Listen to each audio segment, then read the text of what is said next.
What up, double grapes? It's me, Robot Man. Congratulations on making bail again. One love. Ha! Things are finally beginning to come full circle. You know what?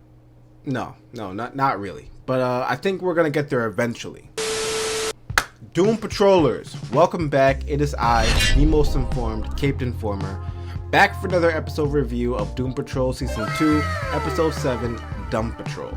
Per usual, if you are new here, don't forget to hit that subscribe button below, as we are here every week breaking down, quite honestly, the most ridiculous comic book series on TV today. So, we start this episode with a shot of what appears to be a lab somewhere in Switzerland with a vague message played over an answering machine. This is all before we see Cliff take a crash landing back on Earth after he was ejected into space by Niles in last week's episode.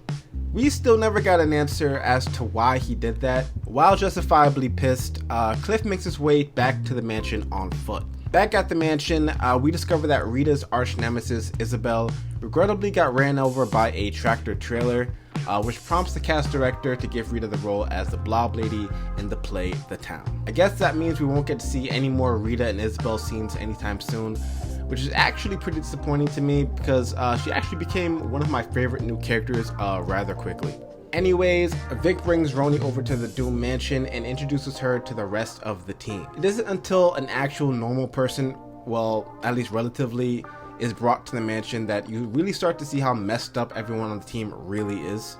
Especially when Jane, which is now being led by Miranda, turns out to appear to be the most normal put together person in the mansion. That's a problem. After all the introductions are made, they all discover a large crate that was dropped off at the residence.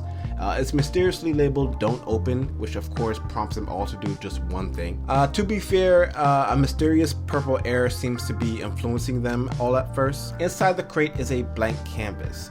The blank canvas that held Mr. Nobody and the Beard Hunter. Thereafter, they open this crate. The team seems to be all influenced to do some reckless things.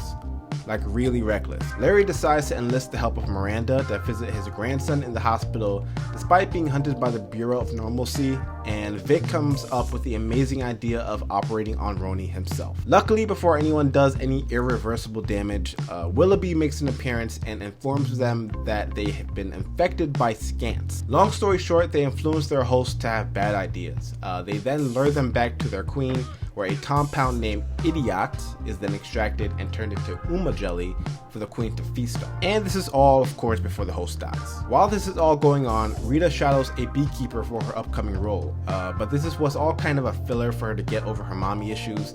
It really wasn't that interesting to me, and I think we could just breeze past this part. But we do later get to see Niles head on a solo mission to a snowy forest area, reminiscent of the one he met Dorothy's mother in. Lo and behold, it is that area, and he's there attempting to summon her spirit so he can in some way, I guess, transfer custody, of Dorothy. What is instead summoned is Candlemaker, who lets Niles know that Dorothy is now his, and that he is actually a descendant from Dorothy's mother. Back with the team over in the mansion, we see them all get sucked into the white space in order to kill the Scant Queen, which is the only way to beat their infection. Upon entering, they spot Beard Hunter, as well as a welcomed Easter egg, as he's wearing tidy whities with a Teen Titans Go Beast Boy on the back. Which reminds me, we really do need another collaboration episode with the Titans again.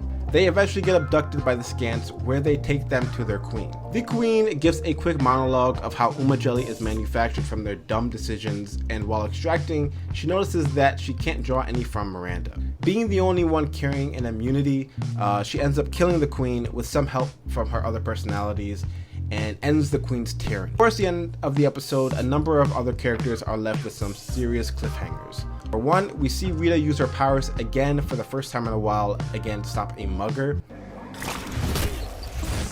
I'm sorry, did that sting?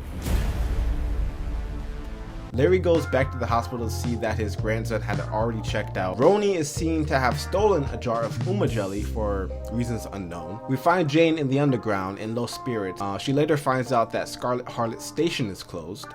Whatever that means. Cliff finally arrives back at the mansion to find Clara, who reveals that Niles sent her a tape detailing what happened to her father. And finally, we arrive with Niles, who organizes a secret meeting with Willoughby, which seems to be alluding to him dealing with Dorothy for good. With 2 episodes left for this season, it seems that we are finally getting things wrapped up, as well as getting some answered questions. I really hope they don't waste too much more time, as personally for me, this whole season has basically been just a big filler episode. We really don't have a main objective this episode. However, we've been introduced to a number of new characters, villains, and arcs. I'm, however, still thoroughly entertained, but I do feel like the show has had more than enough time to cut to the chase, as they say. Anyways, that will do it for this wrap up. How do you enjoy this episode, and how will you enjoy the season as a whole? Let me know in the comment section below, subscribe, and I'll see you all in my next breakdown for episode 8, Dad Patrol.